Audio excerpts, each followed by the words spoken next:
அனுராக் சாதனா திருமண விழாவிலே கலந்து கொண்டு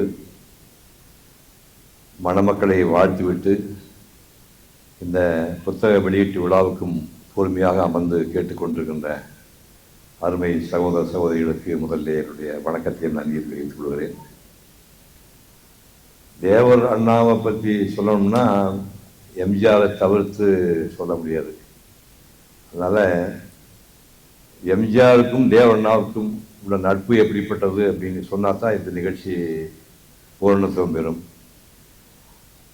தேவர் அண்ணா 1915 பிறக்கிறாரு. உங்கள் அப்பா ஐயாவு தேவர் ராமத்தா 2 பேருமே எங்கள் ஊரில் சூலூர் பூர்வீகம். உங்களுக்கு எனக்கு கேட்ட உடனே ரொம்ப ஷாக்காக இருந்தது. சூலூர் பூர்வீகம் அவர் பிழைக்கிறதுக்காக பஞ்சம் பிழைக்கிறதுக்கு ராமநாதபுரம் இங்கே வந்திருக்கிறாரு. அதுக்கப்புறம் தேவர் அண்ணா பிறந்திருக்கிறாரு. 5ஆம் கிளாஸ் வரைக்கும் தான் அவர் படிச்சிருக்காரு. அதுக்கப்புறம் மில் வேலை, மோட்டார் தொழில், பால் வியாபாரம், அரிசி வியாபாரம், சோடா கடைன்னு இப்படி ஒரு வாழ்க்கை துவக்கார வாழ்க்கை போயிட்டுருக்கு. அந்த பக்கம் எம்ஜிஆர் எடுத்திங்கன்னா இவர் 1915 பிறக்கிறாரு. 2 வருஷம் கழித்து எம்ஜிஆர் பிறக்கிறாரு. 1917 எம்ஜிஆர் பிறக்கிறாரு. அவர் பிறந்தது இலங்கையில் கண்டியில் பிறக்கிறாரு. அப்பா இறந்த போனே அம்மா சத்தியமாமா குழந்தைகளை கூட்டிகிட்டு நேராக கும்பகோணம் வந்துடுறாங்க. கும்பகோணத்தில் வேலுநாயகர் நாடகக்குழுவில் இவர் சேர்றாரு. அப்போல்லாம் ஒரு 7-8 வயசு இருக்கும். லவா குசான்னு நாடகத்தில் எம்ஜிஆர் சக்கரபாணியும் நடிக்கிறாங்க. மாத சம்பளம் 4 ரூபா. வாழ்க்கை துவங்கி அவருடைய 19வது வயதில் சதிலீலாவதி என்ற படத்தில் 1936 அவர் நடிக்க ஆரம்பிக்கிறாரு. காலையில் ஒரு 8-9 மணிக்கு போய் மேக்கப் போட்டு உட்காந்துருப்பார். 9, 10, 11, 12, 1, 2, 3, 4, 5, 6 மணி வரைக்கும் அவருக்கு ஷார்ட்டே வராது. ஷார்ட்டுக்கு கூப்பிட மாட்டாங்க. இன்றைக்கி மேக்கப் ஷூட்டிங் முடியுமா பேசாமல் போயிடுவார். மறுநாள் காலையில் வழக்கு போகிற இன்றைக்கி ஷூட்டிங் இருக்குது நமக்கு கூப்பிடுவான்னு நினச்சிட்டு காலையில் 9 மணிக்கு போகிற மேக்கப் போட்டு உட்காந்துருப்பார். சாயங்காலம் 6 மணி வரைக்கும் அவருக்கு ஷார்ட்டு வராது. சாரிப்பா அவனுக்கு ஷார்ட் பண்ணேன்னு சொல்லவும் மாட்டாங்க. பழையபடி இவர் வீட்டுக்கு போயிடுவார். இப்போ 17 நாள் நாட்டை ஆண்ட எம்ஜிஆர் எவ்வளோ பொறுமையாக இருந்தாலும் நினைச்சு பாருங்க. 17 நாட்கள் இவருக்கு ஷார்ட்டு வரவே இல்லை. 17வது நாள் எலிசா டங்கன் டைரக்டரு, அப்பா இந்த போலீஸ் ஸ்டேஷன் கூப்பிட்றேன் யாரையா அப்படின்னா இவர் ஓடி போய் நான் தான் சாப்பிடுங்க. சைக்கிள் வச்சுருக்கியா அப்படின்னாங்க. சார் சைக்கிள் இல்லைங்களா. எம்ஜிஆருக்கு சிவாஜி 2 பேருக்குமே சைக்கிளில் ஓட்ட தெரியாது. சைக்கிள் ஓட்ட தெரியாது, கார் ஓட்ட தெரியாது. இப்போ என்ன பண்ணாங்க, ஒரு பக்கத்தை ஓட்டி கடையில் சைக்கிள் இருக்கு தூக்கிட்டு இவர் எம்ஜிஆர் எடுத்துகிட்டு வந்துடுறாரு. இப்படி கேமரா வச்சுருக்காங்க. சைக்கிள் ஏறி பெடல் பண்ணிட்டு போகிறாரு. இந்த பக்கம் போய் பொத்துன்னு விடுறாரு. டேக் தூங்குறாரு. செகண்ட் டைம் பண்ணிட்டு போது சைக்கிள்காரன் ஓடி வர்றான். சைக்கிள் திருட சைக்கிள் திருடுங்கிறான். உடனே இவர் சொல்கிறார், டெல்கம் சைக்கிள் இஸ் ஆக்டிங் அப்படிங்கிறாரு. எல்சாங்க இப்போ இங்கிலீஷ் எனக்கு சைக்கிள் பிடிச்சோன்னா நேராக இவர் ஓடி போய் தப்பாக நினச்சிக்காதீங்க, நான் திருடெல்லாம் கிடையாது. 17 நாள் இன்னைக்கு ஷார்ட் வரல. இன்றைக்கி சைக்கிள் இன்றைக்கி ஷார்ட் வராது. இது ஷார்ட் முடிஞ்சா தரேன்னாரு. அந்த சைக்கிள் சொந்தக்காரன் தான் பராசக்தி படத்தை உருவாக்கலாம். கிருஷ்ணன் மஞ்சியில் கிருஷ்ணன். அப்புறம் அந்த கிருஷ்ணன் கிருஷ்ணன் மஞ்சி டைரக்ஷனில் இவர் பெற்றால் தான் படம் பிற்காலத்தில் ஒரு படம் நடிக்கிறார். இந்த படம் முடிஞ்ச உடனே ஒரு 10 வருஷம் எக்ஸ்ட்ரா வேஷம்னா அவ்வளோ கேவலமாக இருக்கும். துண்டு வேஷம் போட்டார். தட்சயக்கண்ணம்னு ஒரு படம். இதெல்லாம் அந்த துவக்க காலத்தில் அப்போல்லாம் மெட்ராஸில் ஸ்டுடியோ கிடையாது. எல்லாமே கல்கட்டா போய் தான் எடுப்பாங்க. இப்போ எம்ஜிஆர் ரஃபா ஒரு 20 வயசு 22 வயசு இருக்கும். இவங்களுக்கு எல்லாமே வாத்தியார், கலைவாணர் எல்லாம் வாத்தியார். இவர் கல்கட்டாவில் இந்த சாக்கடை 6 அடி அகலத்துக்கு பெருசாக இருக்கும். 6 அடி மனுஷன் தாண்ட முடியாது. இந்த 6 அடி அகலம் உள்ள சாக்கடை போயிட்டு இருக்கும். கூட கதாநாயகிலாம் வருவாங்க. எம்ஜிஆர் 20 வயசு சின்ன வயசு சும்மா இருப்பானா, மற்றபடி ஆண்மை காட்ட பண்ணி சல்லுன்னு ஆஞ்சநேயர் மாதிரி ஜம்ப் பண்ணி அந்த பக்கம் போவார். உடனே அடடா இப்படி குதிக்கிறான் அப்படின்னா உடனே சல் இந்த பக்கம் குதிப்பார். 2 தடவை குதிச்சார். பொண்ணு கைதடிச்சு செருப்பு பறந்து போச்சு. செருப்பு பறந்து போனால் ஒரு செருப்பு பறந்து போனால் என்ன பண்ண முடியும், அந்த செருப்பு விட்டுட்டு வெறுங்காலில் போயிட்டார். போய் நைட்டு தங்குறாரு. காலையில் சொல்கிறாங்க, எங்கே எம்ஜிஆர் உனக்கு ஷார்ட் வழியாக 7 மணிங்கிறாங்க. உடனே கலைவாணர் ஓடி போய் ஆசானே திடீர்னு 7 மணிக்கு ஷூட்டிங்கிறாங்க. இப்போ கடைக்கு போக முடியாது, என்ன பண்ணோம்னா செருப்பு நான் உனக்கு வாங்கிட்டேன். அது எப்போ வாங்கினீங்க அப்படின்னு, வாங்கிட்டேங்க அப்படின்னு போட்டு உள்ளே போய் ஒரு பேப்பர் வந்து பிரித்து எடுத்து பார்த்தாருன்னா, நேற்று ரோட்டில் விட்டுட்டு வந்தார்ல, அந்த செருப்பு எந்த வாரம் அறுந்து போச்சோ அந்த வாரம் செருப்புடைய சொருகி ஆணி அடிச்சு பாலிசி போட்டு சுற்றி வச்சிருக்காரு.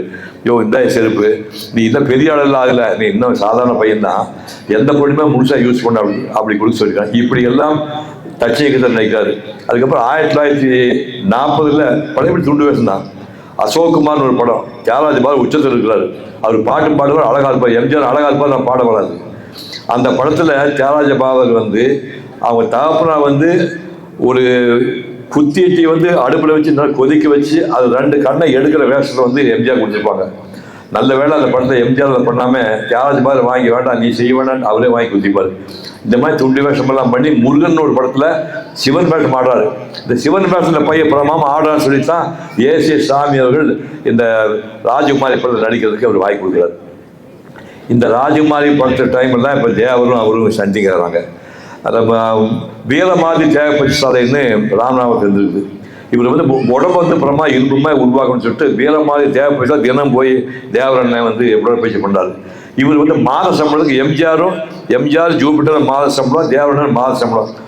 தேவரண்ணனுக்கு நடிக்காட்டா காசு வரும், எம்ஜிஆர் நடிச்சா தான் காசு கொடுப்பாங்க. டெய்லி போய் பார்க்குறாரு, பிரமாதம் எக்ஸசைஸ் பண்ணால் 2 பேரும் ஃப்ரெண்ட்ஸ் ஆகிடுறாங்க. ராஜகுமாரியில் வந்து வில்லர் வேலை சண்டை போடுறது ஃபோர்ஸ் பண்ணி சின்ன தேவர் தான் வந்து எங்களோட சண்டை போடணும்னு பண்ணாங்க.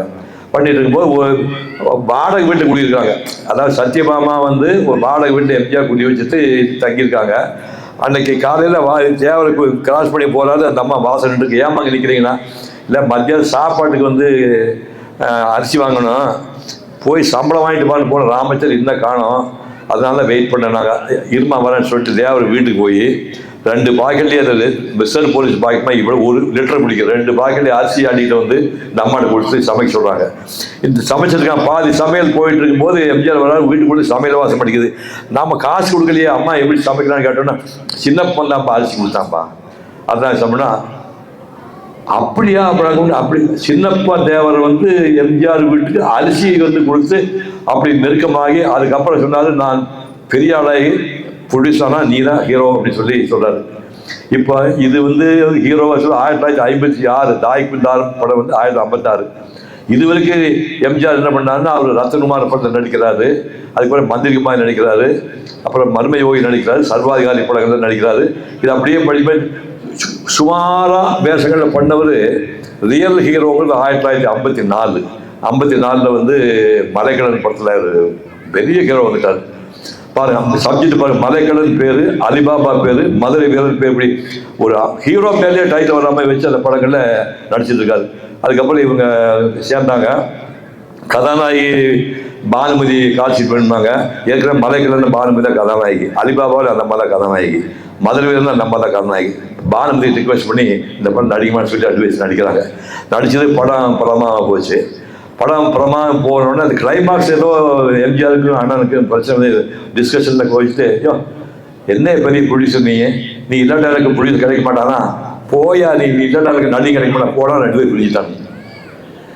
2 பேரும் பிரிஞ்சுட்டாங்கப்பா. அவ்வளோ நெருக்கமான 2 பேர் பிரிஞ்சாச்சு. பிரிஞ்சதுக்கப்புறம் இவர் நீலமங்கலன் ஒரு படம் எடுத்தார். நீலமங்கலன் படம் எடுத்தால் அது சத்தியமே லட்சியமாக கொண்டாட ஒரு பாட்டு ஒன்று, ஒரு ரஞ்சம் வந்து வெள்ளை குதிரையில் பாடிட்டு போகிறார். நான் தான் தியேட்டரில் பார்த்துட்டு அந்த படம் நீலமங்கலன். அந்த படம் எப்படி தப்பிச்சு நல்லா போயிடுச்சு. அது அடுத்தது வந்து செங்கோட சிங்கன் படம் வந்து படம் எடுக்கிறாரு. அது வந்து உதயகுமார் கர்நாடக சேர்ந்த ஒரு நடிகர். அந்த படம் ஃப்ளாப்பு. அதுக்கப்புறம் வந்து வாழவில்லை தேவன் படம் ஜெமினிக்கு வச்சிருக்காரு. அந்த படம் சுமாராக போச்சு. அப்போ யானை பாவன் படம் எடுத்தால் அது ஃப்ளாப்பு. அப்போ கடைசியில் கொங்குநாட்டு தங்கம்னு சிஎல் ஆனது எம்ஆர் வச்சு படம், அந்த படம் ஃப்ளாப்பு. இப்போ 3 படத்தில் 5 படத்தில் 2 சுமார் போது 3 படம் ஃப்ளாப். இனிமேல் இந்த ஊரில் குலைக்க முடியாதுன்னு என்ன பண்ணுறாரு, நாகரிஜியார் தான் சின்னப்ப தேவர் அண்ணன் அவங்க வந்து ராமநாதபுரத்துலேருந்து இந்த பால் வியாபாரம் பண்ணுறவே அரிசி வியாபாரம் பண்ண மட்டும் ஆளுக்கு 10 ரூபா விட்டு 10 ரூபா வாங்கிட்டு போய் 1 லட்சம் ரூபாயை நாகரிஜியா கிட்ட அந்த பணத்தை கொடுத்து 1 லட்சம் ரூபா கொடுத்துட்டு, இந்த படம் முடி வரைக்கும் எங்கிட்ட காசு கூடாது, மொத்தமாக ஃபிலிமுக்கு தான் கொடுக்கணும், காசு என்ன கொடுக்கணும், சம்பளம் என்ன கொடுக்கணும், காலில் விழுந்து இந்த படத்தை முடிச்சு கொடுன்னு சொல்லி கேட்டு தாய் பிடித்தாத முழு படத்தை முடிச்சு கொடுத்தவர் நாகரிஜியார். அவர்கிட்ட போய், ஐயா இனிமேல் இங்கே பிழைக்கிறதுக்கு வழி இல்லை, நான் சொந்த ஊருக்கு போகிறேன் அப்படின்னோடனே, பயிற்சிக்கிறான் நீ சாங் ரெக்கார்டு பண்ண நான் பார்த்துக்கிறேன் அப்படிங்கிறாரு. இப்போ 2 சாங் வந்து ரெக்கார்டு பண்ணியிருக்காங்க. இங்கே இதுக்கு என்னாச்சுன்னா, தேவரனுக்கு சரிவு தோல்வி பட வரிசை நடக்குது. அவருக்கு அப்படி இல்லை, சக்கரவர்த்தி திருமண படம் இருக்கிறாரு. எம்ஜிஆர் தேவடி பிரிஞ்சு வந்த உடனே சக்கரவர்த்தி திருமண படம். சங்கத்து புலவர் பார சங்கத்தை விட பொற்பதக்கும் மங்கத்து பொன்னாடை பரிசு அடித்தார், எனக்கு இங்கில்லை ஈடு என்ன சொல்லி கழித்தார். இந்த சிங்கத்துக்கு முன்னே ஓடி பங்கப்பட்டவர் அநேகம், சீரெடுத்து பாடி வாழ நேரே இதற்கு ஓரெழுத்து பதில் சொல்லி பாரு. யானையை பிடித்து ஒரு பானைக்குள் அடைத்து வைக்க ஆத்திரப்படுபவர் அல்லவா ஆரம்ப கவி சொல்வதை போலவா, வீட்டு பூனை குட்டி காட்டில் ஓடி புலியை பிடித்து தின்ன புறப்பட்ட கதை போல அல்லவா, தற்புகழ்ச்சி பாடுறே போலவான்னு நெட்டில் போய் பாருங்க. கலைவாணர் எம்ஜிஆர் பாட்டுலாம் இருக்குது. ஆடவாங்க அண்ணாத்தேன் ஒரு பாட்டு ஒன்று ஈவி சுரேஷாவை எம்ஜிஆர் கலாட்டம் பாடு. இது சூப்பர் ஹிட் படம். அந்த படம் ஓடிடுச்சு. மகாதேவன் படம் ஓடிடுச்சு. அப்புறம் 1957 நாடோடி மன்னன் படம் அவர் எடுக்கிறார், சொந்த படம் எடுக்கிறாரு.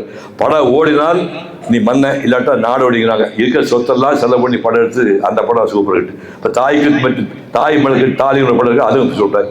இப்போ அவருக்கு கிட்டத்தட்ட 58-50 மணிக்கு 7 மார்க். தேவரனுக்கு 7 மார்க் சுத்தமாக கீழே போயிடுச்சு.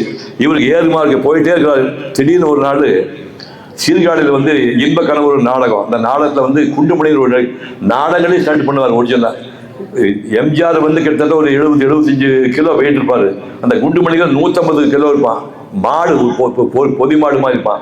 அவனை தூக்கி தோளில் வச்சு சுற்றி கீழே போடும்போது தவறி போய் முழங்கால் இடது முழங்கால் முழங்கால் உடஞ்சி போச்சு. எம்ஜிஆர் ஸ்டண்ட் நடிக்கிறது, கால் உடஞ்சி போனால் அவன் லைஃப் முடிஞ்சு போச்சுக்கிறாங்க.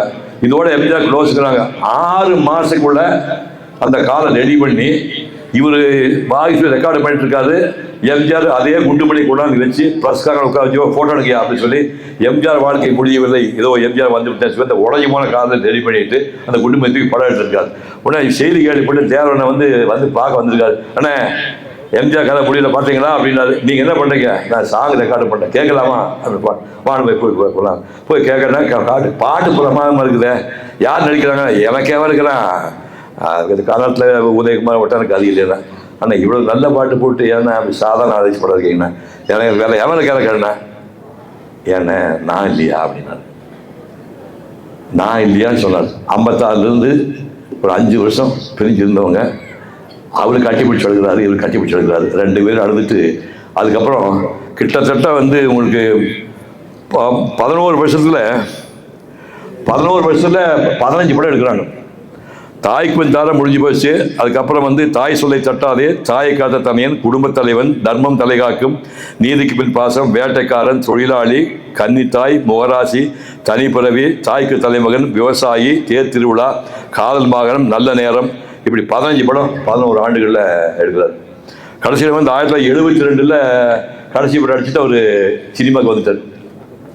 அந்த 1972 தான் நான் எம்ஜிஆர் எடுத்து வந்து அந்த படம் இதயமணியன் படம் வந்து இதயமணியன் நான் எம்ஜிஆர் நடிச்சது. அதுவும் அந்த 1972 எம்ஏ திருமுகம். நல்ல ஞாபகங்க, தேவரனுக்கு தம்பி வந்து எம்ஏ திருமுகம். ரைட் ஃப்ரம் தாய்க்கு தாத்திலிருந்து இந்த 16 படத்தையும் டைரக்ட் பண்ணாரு திருமுகம். சொந்த தம்பி எடிட்டராக இருந்தார், ஜூபிட்டரில் வந்து எடிட்டராக இருந்தவர் வச்சு 14 படத்தையும் அவர் டைரக்ட் பண்ணி வைக்கிறார். அது நான் நடித்த அந்த எபிசோடு 6 எபிசோடுக்கு 6 ஹீரோஸ் இருப்பாங்க. தெய்வன் படம் கடைசி எபிசோடு நானும் ஜெயாவும் அசோகன் நடித்தோம்.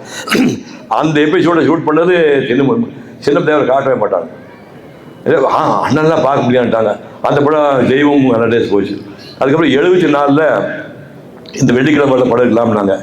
அந்த படம் சிவகுமாரை ஏன் போடும் போது இது சின்னதேவரன்னு மட்டும் இல்லை, எஸ்எஸ் வாசன் மாதிரி ஆளுக்கு பெரிய ஆளுகள் எல்லாமே எந்த நடிகை மட்டும் தியேட்டரில் போய் பார்ப்பாங்க, தியேட்டரில் போய் பார்த்து ஒப்பீனியன் பண்ணுவாங்க. அவங்க போய் படம் பார்க்குறாங்க. அந்த படம் பெண்ணை நம்புங்கன்னு ஒரு படம், விட்லாச்சாரி எடுத்த படம். அதில் வந்து எங்கள் அம்மாவை வந்து ஏவி ராஜனையும் ஜெயந்தியும் வந்து தப்பாக சந்தேகப்பட வச்சு 2 பேரையும் பிரித்து விட்ட ஆள் வந்து எம்எல்ஆர் வாசு. அந்த வாசு என் குடும்பத்தையே பிரிச்சதுக்காக அந்த வாசு பொண்ணு ஜெயிச்சு பிரபலாவை நான் கல்யாணம் பண்ணி அவளை டார்ச்சர் பண்ண படம். அந்த செகண்ட் ஹவர் பூரா பொண்டாட்டி டார்ச்சர் பண்ண பார்த்துட்டு பிரமாம ஆக்ட் பண்ணாரு பையன். அப்படி படத்தை பார்த்து பெண்ணை நம்மளை படம் பார்த்துட்டு தேவர் வந்து என்னை புக் பண்ணுறாரு. அது தேவா புக் பண்ணோன்னு சொன்னாங்க. சாதாரண பையனாச்சு சும்மா பார்க்கணும்னு சொல்லிட்டு முதல் நாளே ஒரு கிளைமாக்ஸ் சின்ன படம் ஷூட் பண்ணார். அப்படி ஆரம்பிச்சு படம் புக் பண்ணும்போது போனேன், முதல் பார்த்தேன். நம்மூர் பையனாப்பா இல்லையா, நான் போன படமே உங்களுக்கு நடிச்சேனே, நீங்கள் எனக்கு கூப்பிடலையா அப்படின்னா. அப்படியா அப்படின்றாரு. நான் எத்தனை படத்துக்கு சம்பளம் வாங்குறேன்னா, சிவகுமாரை கூப்பிடலான்னு நினைக்கும் போதே அவன் எந்த கம்பெனியில் எவ்வளோ வாங்கினேன் விசாரிச்சு பேசி லேஸ் போட்டாளா அப்படின்னா, சொல்லாப்பா அப்படின்னாரு. 25 ரூபா ஒரு படத்துக்கு வாங்குறேன் அப்படின்னா. சரி உனக்கு மாட்டேன் எனக்கு வேண்டாம், 2 படத்துக்கு போட்டுப்போம் 40 ரூபா வாங்கிக்க அப்படின்னாரு. அப்போ எப்படி முடிக்கிற சாமர்த்தியம் பாருங்க. 2 படம் 50 ரூபா கிடையாது, எனக்கு 25 ப்ளஸ் 2 படத்தையும் எனக்கு 50 ரூபா வருது. அதாவது ஒரு 2 படம் புக் பண்ணி பாதுகாப்பாக புக் பண்ணலாமா. அதனால் 40 ரூபா போட்டுக்கோ, நீ வந்து இப்போ அட்வான்ஸ் வாங்கிக்கணும். அட்வான்ஸ் நான் வாங்க மாட்டேன். இப்போ நீங்களும் உயிரோடுக்கு போய் நான் உயிரோடுக்கு போகல. நான் எதுக்காக ஒரு 2 படத்தை புக் பண்ணேன். இப்போ ஒரு படத்தை புக் பண்ணுவா, இது நடிச்சுக்கு அடுத்த படம் அப்புறமா வந்துட்டேன். அப்பா இல்லைடா அப்படி சொன்னான்ட்டு சரி இந்த அட்வான்ஸ் வாங்கிக்கணும், நான் அட்வான்ஸ் வாங்க மாட்டேன் அப்படின்னு. ஏன்னு கேட்டார், நீங்கள் அட்வான்ஸ் எல்லா நடிகரும் கொடுத்துருக்கீங்க, வீடெல்லாம் வாங்க வச்சுருக்கீங்க. அட்வான்ஸ் கொடுத்தாச்சுன்னா கெட்ட வார்த்தை கோயம்புத்தூர் கெட்ட வார்த்தை திட்டுவீங்க. வேண்டிங்களா அண்டா பணம் வாங்கிக்கல ஒழுங்காக வந்து நடிக்கலாம் திட்டுவீங்களா, அது சான்ஸே எடுக்க மாட்டேன். படம் முடிவு நீங்கள் தான் கலகாரம் இருக்கணும். நான் சத்தியமாக வந்து கடைசி வரைக்கும் நான் விட்டு நீங்கள் தான் கலகாரன்னு சொல்லிட்டு காசு வாங்க பண்ணிட்டேன். அப்புறம் சொன்னார், ஆனால் யார்டா பண்ணுற ஹீரோயினை என்ன நினச்சிருக்கீங்க, உன் பேரை சொன்னால் எல்லா பொண்ணுகளும் அப்படி சிரிக்கிறாங்க, என்னதான் பண்ணுவீங்க பொண்ணுக்கிட்ட அப்படின்னாரு. ஐயோ என்ன கிண்டல் பண்ணுறா நீ, இது எங்கள் அப்பா உயிரோடு இருந்தாலும் உங்கள் வயசாக இருப்பாங்க, அப்பா இப்போ செத்து போயிட்டான். இப்போ வந்து எனக்கு 32 வயசு ஆகுது. இந்த வினாடி வரைக்கும் ஒப்பனை பண்ணி மேக்கப் போட்டு நடிக்கிற எந்த பொம்பளையும் நான் தப்பாக தொட்டதில்லை. சத்தியம் நான் முருகா முருகா முருகா அப்படிங்கிறாரு. இந்த மாதிரி மனசுமே கொஞ்சம் யாருமே அசைக்க முடியாதா அப்படிங்கிறாரு. அதுக்கப்புறம் படம் எடுத்தோம். படம் எடுக்கும்போது ஒன்று சொன்னார், நீ வந்து இந்த சினிமா காலிகிட்ட போய் மாட்டிக்காத, நீ நம்ம ஊர்லேயே பொண்ணு பார்த்து கல்யாணம் பண்ணி நான் வந்து பண்ணி வைக்கிறேன் அப்படின்னாரு. கரெக்டாக அதே மாதிரி பொண்ணு ரெடியானோடனே நம்ப மாட்டேங்க. இப்போ நான் ஏன் இதுக்கு வந்தேன்னா அவருக்காக வந்தேன். அவர் வயசு என்ன, கிட்டத்தட்ட என் கல்யாணத்துக்கு வரும்போது கிட்டத்தட்ட 58-59 வயசு ஆகும். சக்கரை வியாதிக்கார மனுஷன். இங்கிருந்து அவனாசிருந்து புளியம்பேட்டில் தண்டுக்காரம்பாளையம், சேவூர் தண்டுக்காரம்பாளையம் ஒரு அலாதி இடத்துல கல்யாணம். 5 மணிக்கு வந்துருக்காம்பா அந்த மனுஷன். 5 மணிக்கு வந்து சிவகுமார் ஆசீர்வாதம் பண்ணுறான். ஏன்னா நான் ஆசீர்வாதம் பண்ண சொல்லிட்டு இருந்தேன். அவர் ஏபி நாராயணன் வந்து ஆசீர்வாதம் பண்ணாங்க. அதுக்கப்புறம் அடுத்த 6வது நாள் 1974 ஜூலை 6ஆம் தேதி ரிசப்ஷன். இடையில ஒரு மேட்டர் சொல்ல முடிட்டேன். கல்யாணம் புறப்பட்டு போகும்போது இந்த கல்யாணம் ஏற்பாடு பண்ணி இப்போ வேளாண் மாதிரி ஆளுங்க, ஆனால் அலாதி காட்டில் கல்யாணம் வைக்கிறதாக கொண்டு போகிற காசு பத்தாது போகிறதுக்கு எதுக்கும் எக்ஸ்ட்ரா காசு கொண்டு போவோம் அப்படின்னாங்க. வேற விஷய கம்பெனியில் பானுமதி அம்மா படம் தான் நடித்தேன். முக்கால்வாசி படம் நடிச்சாச்சு. இதுக்கு அட்வான்ஸ் கூட வாங்கலை. போய் கொஞ்சம் பணம் கொடுங்க கல்யாணத்துக்கு. அவங்க யாரும் சரியாக பதில் சொல்ல. 2-3 கம்பெனி கேட்டு பார்த்து சரியாக வரல. டேவிட் என்ன சொல்லியிருக்கான், நீ உங்கள் சம்பளத்தை முழுசாக வாங்க மாட்டேன், நீ அப்படி வச்சுருங்க, என் ரிசப்ஷன் செலவு பண்ணுங்கன்னு சொல்லியிருக்கேன். இப்போ வேறு வழியில் யாருமே கிடைக்கணும்னு தேவர்கிட்ட போய், ஆனால் அந்த 27 என் சம்பளம் வைக்கல, கை மாத்தா ஒரு 20 ரூபாய் கொடுங்க. அப்போ என்னடா பைத்தியாலா 1 லட்சமா, அதெல்லாம் வேணும். நான் என் சம்பளத்தில் 20 ரூபாய் கட்மாதிரி கொடுங்க. அந்த கை மாத்திரத்தில் வாங்கிட்டு வந்து அதை அப்படியே பொட்டலை கட்டி வச்சு இவங்ககிட்ட கையில் விட்டுட்டு, வேறு படிக்கிற வந்தால் மட்டும் பொட்டலை பிரிக்கணும் அப்படியே வச்சு சொன்னேன். கரெக்டாக பழைய அமௌண்ட்லேயே கல்யாணம் முடிச்சாச்சு. இப்போ அந்த பேப்பரை சுற்றி வச்சு காசு அப்படியே இருக்குது. ஒரு நாள் காலையில் ஃபோன் பண்ணி போனேன் 4 மணிக்கு. என்னடா அப்படின்னாரு, கை மாத்தா கொடுத்தீங்களா காசு அந்த 20 ரூபா, அதுக்கு செலவு வரல, இந்தாங்க உங்கள் காசு அப்படின்னு. அழுதுட்டாரு. ஏடா கோழிக்கணக்கில் பணம் கொடுத்துருக்கா ஒரு நடிகனுக்கு, கை மாத்தா வாங்கிட்டு போனாங்க திருப்பி குடிக்கிறேன்னா. கடன்பட்டார் நெஞ்சம் போல் கலங்கினான் லங்கை வேந்தேன்னு பாட்டு இருக்குது. இப்போ உங்களுக்கு நீங்கள்னா தான் இந்த எனக்கு வேற ஒரு நடிகனா சத்தியமாக கல்யாணத்தை தள்ளி வச்சு இந்த வாங்கி வச்சுட்டு வந்துட்டாங்க. இப்படிப்பட்ட ஆள் இப்போ ரிசப்ஷனுக்கு வந்தார். கரெக்டாக 6 மணிக்கு வந்து 2 குச்சி விட கொடுத்தாரு. தேவர் பிரின்ஸ் தான் வழக்கு போல சொன்ன மாதிரி 25,000 ரூபா வச்சு தேவர் பிரின்ஸ் ரிசப்ஷன் நடத்துகிறாங்க. 6 மணிக்கு வந்து குச்சி விட கொடுத்துட்டு திரும்பி காணாமல் போயிட்டார். ரிசப்ஷனாக முடிஞ்சுது.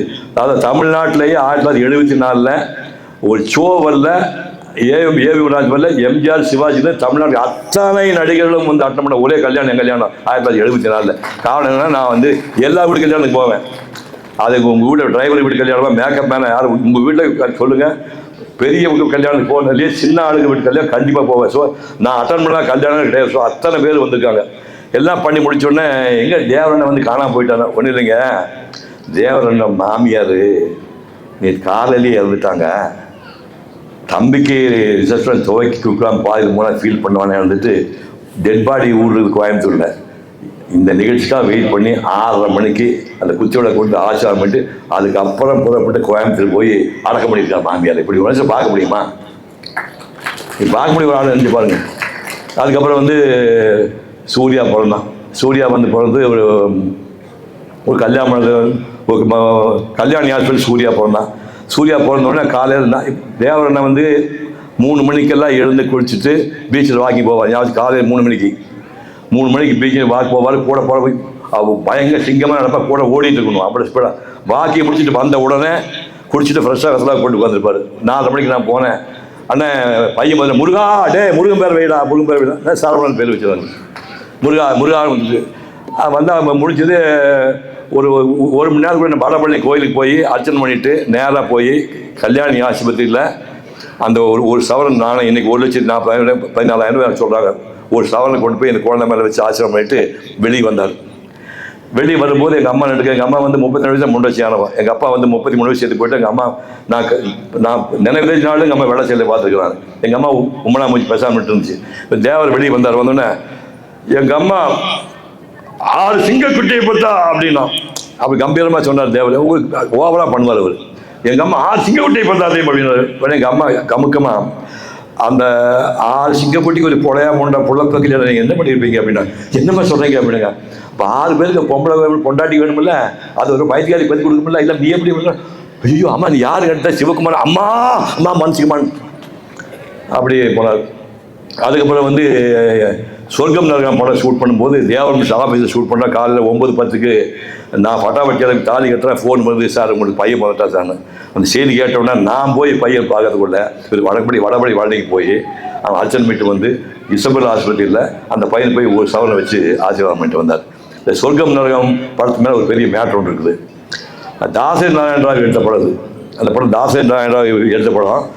அந்த சொர்க்கம் நரகம்னு பேர். அதில் வந்து என்னென்னா அளவுண்டு சந்தேகப்பட்டு பொண்டாட்டி சந்தேகப்பட்டனாலே ஒரு புருஷ வாழ்க்கை வீணாக போகுது. காலேஜ் ப்ரொஃபஸர் வச்சு தற்கொலை பண்ணிக்கிறான். இது ஒரிஜினலாக படத்தில் வந்து சாங் இருக்குது தெலுங்கு படத்தில். இவரு சொல்கிறா தேவர் என்ன படம் முடியும் போது பாட்டு எவனா கேட்பா பைத்தியக்காரன் சும்மா அப்படிங்கிறாரு. அந்த தேவர் வந்து மாப்பிள்ளை எல்லா படம் என் படம் கூட டைரக்ட் பண்ணி மாப்பிள்ளை, அதாவது தேவரண்ணாவுடைய பெரிய பொண்ணுடைய ஹஸ்பண்டு பொள்ளாச்சிக்காரர் தியாகராஜன் பேர், அவர் தான் எல்லா படங்களையும் டைரக்ட் பண்ணார். இப்போ அவர்கிட்ட என்ன மாப்பிள்ளைன்னு இல்லைங்க, மாமனா வந்து பாட்டு வேணாங்கிறான்னா. இப்போ நான் போனேன், என்னண்ணா பாட்டு வேண்டாட்டீங்கன்னா, ஆமாடா கிளைமாக்ஸ் படம் முடியும் போது பாட்டு போட்டு எவ்வளோ கேட்பா அப்படின்னாரு. ஏன்னா நான் ஒரு காலேஜ் ப்ரொஃபஸரு, இப்போ ரோட்டில் வந்து 2 பொம்பளைங்க குழாயில் தண்ணி குடிச்சிருக்கிறாங்க. அப்படி விஷயம் தெரியுமா, என் பொண்டாட்டி சந்தேகப்பட்டு என் குடும்பம் போனால் போச்சு தண்ணி எடுத்து பேசணும். ஒரு வக்கீல் வண்டி ஓடி போகிற பெரிய மனுஷன், ஐயா உங்களுக்கு விஷயம் தெரியுமா, என் பொண்டாட்டி சந்தேகப்பட்டு என் குடும்பம் போனால் போய் ரோட்டில் போகணும்னு சொல்லிட்டு போகிறாங்க, பைத்தியம் முடிச்ச மாதிரினா. என்னப்பா இப்படி சொல்கிறேன்னா, பாட்டுன்னா தத்துமா பாடிட்டு போகலாம். ஆனால் அப்படியே சொல்கிறேன் அப்படின்னா உடனே ஃபோன் பண்ணாலும் நேராக கண்ணதாசன் வந்தார், ஒரு பாட்டு இருந்தார். என்னையா இன்னொரு கண்ணதாசன் போகிறப்பாங்க நம்ம காலத்தில் சந்தேகப்பட்டு குடும்பம் வீணாக போச்சு எழுதிக்கப்பா அப்படின்னா, தண்ணீரை நெருப்பு என்று சந்தேகம் கொண்டவர்கள் கண்ணீரை காணாமல் ஓய்ந்ததும் இல்லை, அவர்கள் கண் மூடி தலை இலையில் சாய்ந்ததும் இல்லை. பாருங்க, தண்ணீரை நெருப்பு என்று சந்தேகம் கொண்டவர்கள் கண்ணீரை காணாமல் ஓய்ந்ததும் இல்லை, அவர்கள் கண்மூடி தலையணையில் சாய்ந்ததும் இல்லை. சந்தேக கோடு இது சந்தோஷ கேடு, இதை மறந்தவர் வீடு துன்பம் வளர்ந்திடும் காடுதான். சரி, கதையை வந்து சொல்லுங்கண்ணா. வாழ்க்கையிலே ஒன்றுபட்டால் வழி நெடுக கூட வந்தால் வார்த்தையிலே கொண்டு விட்டால் என்னையே தன் வாயாலே கெடுத்து கொண்டால் தன்னையே. சரி, இவன் ரோடுக்கு போயிட்டானே, இவன் உத்தமான நேர்மையான ரோடுக்கு வந்துட்டான். இவன் நிலைமை பற்றி ஒரு சரணம் சொன்னார். உண்மையிலே வாழ்ந்தவனை ஒரு மனதாய் நின்றவனை ஊர் சிரிக்க வைத்ததடி சந்தேகம், இனி உனக்கு கூட சொந்தம் இல்லை என் தேகம் பிடிச்சிட்டாங்க. படம் இந்த படம் வந்து உங்களுக்கு மற்ற படமாக சூப்பர் ஹிட்டாக போகல. இந்த படம் முடிஞ்சதுக்கப்புறம் ஆட்டுக்காரர் மேல் படம் வந்து ஆட்டுக்காரர் மேல் வந்து இங்கே கல்லாறு பக்கம் தான் நம்ம பெல்ட்டில் ஷூட் பண்ணுறான். ஆனால் இவருக்கு அப்போ போய் வருவார். ஆனால் என்னென்னா அது ஆடு வந்து ரயில்வே கேட் சாத்துது, ஆடு டிரான்ஸ்ஃபர்ஸ்லாம் போடுது. இதை விட முட்டாள்தனம் படம் எடுக்க மாட்டேன், சும்மா அப்படி இப்படி அடிச்சு விட்டு அதுக்கப்புறமா வந்து நல்ல படம் எடுக்கலாம்னாரு. அந்த படம் தான் 1977 தமிழ்நாட்டிலேயே அதிகமாக கலெக்ட் பண்ண படம். ஹையஸ்ட் கலெக்ட் 1 கோடி 10 லட்சம் எடுத்த 1 கோடி தமிழ்நாட்டிலேயே ஹையஸ்ட் கலெக்ஷன் ஆட்டுக்கார அதே மாதிரி. அந்த படத்துக்கு 72 தேவராஜ் நடிச்சிருந்தால் எம்ஜிஆர் வந்து 77 முதலமைச்சர் ஆகி 78 மே மாதம் அபிராமி தியேட்டரில் ஃபங்க்ஷன் நடக்குது. எம்ஜிஆர் வந்து எங்களுக்கு எல்லாருக்குமே சீடு கொடுத்தாரு. அப்படி ஒரு பாகம். இது 1978 மே மாதம் சீடு கொடுக்குறாரு. அடுத்த 4 மாதத்தில் 1978 செப்டம்பர் 8ஆம் தேதி ஐயா மேலே போயிட்டார். அதாவது கடைசி காலத்தில் வந்து சும்மா இருக்க மாட்டாமல் ஒரு தமிழ் படம், ஒரு தெலுங்கு படம், ஒரு ஹிந்தி படம் 3 படத்தை ஒரே டைமில் ஸ்டார்ட் பண்ணுறாரு. ஏகப்பட்ட கடன் வாங்கி கடன் போட்டு அமுக்குது. வேறு வழியே இல்லை. வீட்டிலேருந்து மெட்ராஸ் போடும்போது முருகா டேய் தாங்க முடியலடா, சீக்கிரம் கூப்பிட்டுக்கடா அப்படின்னாரு. முருகன் சீக்கிரம் கூப்பிட்டான். எப்பவுமே முருகன் கும்பிட்றாரு. சஷ்டி அன்னைக்கு அவர் புறப்பட்டு போயிட்டார். இவர் வந்து 1972 71 ஆத்திமரா சாத்தின்னு ஒரு படம் இருக்கிறார். ஆத்திமரா சாத்தியில் யானை வச்சு படம் இருக்கார். படம் சூப்பர் ஹிட்டு. டெல்லியில் அவருக்கு பாராட்டு விழா பண்ணுறாங்க. இப்போ அது சுப்பிரமணியம் தொட்டு விட்டார் அந்த மேட்டரை. டெல்லியில் அவருக்கு பாராட்டு விழா பண்ணுறாங்க. ஏவிஎம் செட்டியார் டெல்லி ஏர்போர்ட்டுக்கு வந்திருக்காரு. இவர் எப்பவுமே வந்து உடம்புல சட்டை போட மாட்டார். நல்ல கருந்தேகமாக இருப்பார். சந்தத்தை நல்லா அப்பிடுவார். உள்ளே வந்து பட்டாப்படி அண்டர்வேர்டு கோமனை கட்டிக்குவார். கோமனை கட்டிட்டு சிலுக்கு வேட்டி அந்த கோமனை கட்டி அதை மடிச்சுவார் கட்டிக்குவார். கொஞ்சம் கீழே கொஞ்சமாக கோமன் தெரியும். மேலே வந்து துண்டு தூக்கி போட்டு நடப்பார். பெரிய பெரிய ஆளுகள்லாம் ஏர்போர்ட்டில் வந்திருக்கா. இதான் வெக்கமே அப்படாமல் அந்த கும்பிட டங் டங் டங்குன்னு வச்சு கூட நல்ல வராது. ஏர்போர்ட்டுக்குள்ளே வந்தோடனே பார்த்தா ஏவிட்டு பார்த்துட்டு யாரை பார்க்குறது இவ்வளோ பெரிய கூட்டம் பார்த்துருந்தா இந்த கண்ணங்கரையோட ஒரு வருஷம் காட்டாமல் வரான். வந்தோடனே டக்குன்னு தூக்கி தோளில் வச்சுட்டு தேவர்கி ஜிந்தாபாத் தேவர்கி ஜிந்தாபாத். என்கிட்ட இண்டஸ்ட்ரி ஹிந்தி இண்டஸ்ட்ரி மொத்தமே டான்ஸ் மாஸ்டர் ப்ரொடியூசர் டைரக்டர் அத்தனை பேர் இருக்கிறாங்க. அப்படியே கூட்டி போகிறாங்க. அப்படியே ஏவிட்டு பார்க்குறாரு. இந்த ஆளுக்கு இப்படி கூட்டி போகிறாங்க. நேராக போனால் இந்த மாதிரி அசோக ஹோட்டல் போனாங்க. வச்சாங்க பாராட்டு விழா. எதுக்கு? ஆத்திமரா சாப்பிட்டு சில்வர் ஜூப்ளி கிட்டு பாராட்டு விழாங்க. அவன் ஹிந்தியில் பேசுகிறான், இங்கிலீஷில் பேசுகிறான். Black man from south India created history அப்படின்னு பேசுகிறாங்க. ஹிந்தியிலையும் பேசுகிறாங்க. இதுக்கு ஒன்றுமே தெரியாது. பேசாமல் உட்காந்துருக்காரு. உட்காந்து ஏற்படைன்னு ஒன்று இருக்கிற தேங்க்ஸ் கிவிங் ஸ்பீச் ஆட்டால் பேச போகிறாங்களா யாரு? அவன் ராஜேந்திர பேச போகிறாங்க மாதிரி நன்றி உரைங்கிற மாதிரி நீ பேசுனாங்க. நேராக வந்தார். வேஜெட் படிச்சு கட்டார் அப்படின்னா அதுக்கே செம்ம கிளாஸ். இந்த ஆளுக்கு ஹிந்தி தெரியாது, இந்த ஆளுக்கு இங்கிலீஷும் தெரியாது. என்ன பேச போகிறோம் அத்தனை பேர் உங்களாமல் உட்காந்து பார்த்துருக்காங்க. என்னடா அந்த ஆள் பேச போகிறாங்க. நேரம் என்ன பார்த்தது. லேடிஸ் ஜென்டில்மேனு, ஐ கோ நோ ஸ்கூலு, உனக்கு காடு லாடு முருகா கிவ் பண்ணி ஐ டேக். நம்ம அரை மணி நேரம் கேட்டுட்டாங்க. இதுக்கு மேலே என்ன சொல்ல போகிறீங்க? நீ இலக்கத்தில் சுப்பிரமணியம் பேசும்போது செந்தமிழ் யாருக்கு வேணும்? செந்தமிழ் மேட்டை சொல்லிட்டான்ல. Ladies I go no school பள்ளிக்கூடத்து போகிற காட்டான்னு சொல்லிட்டாரு.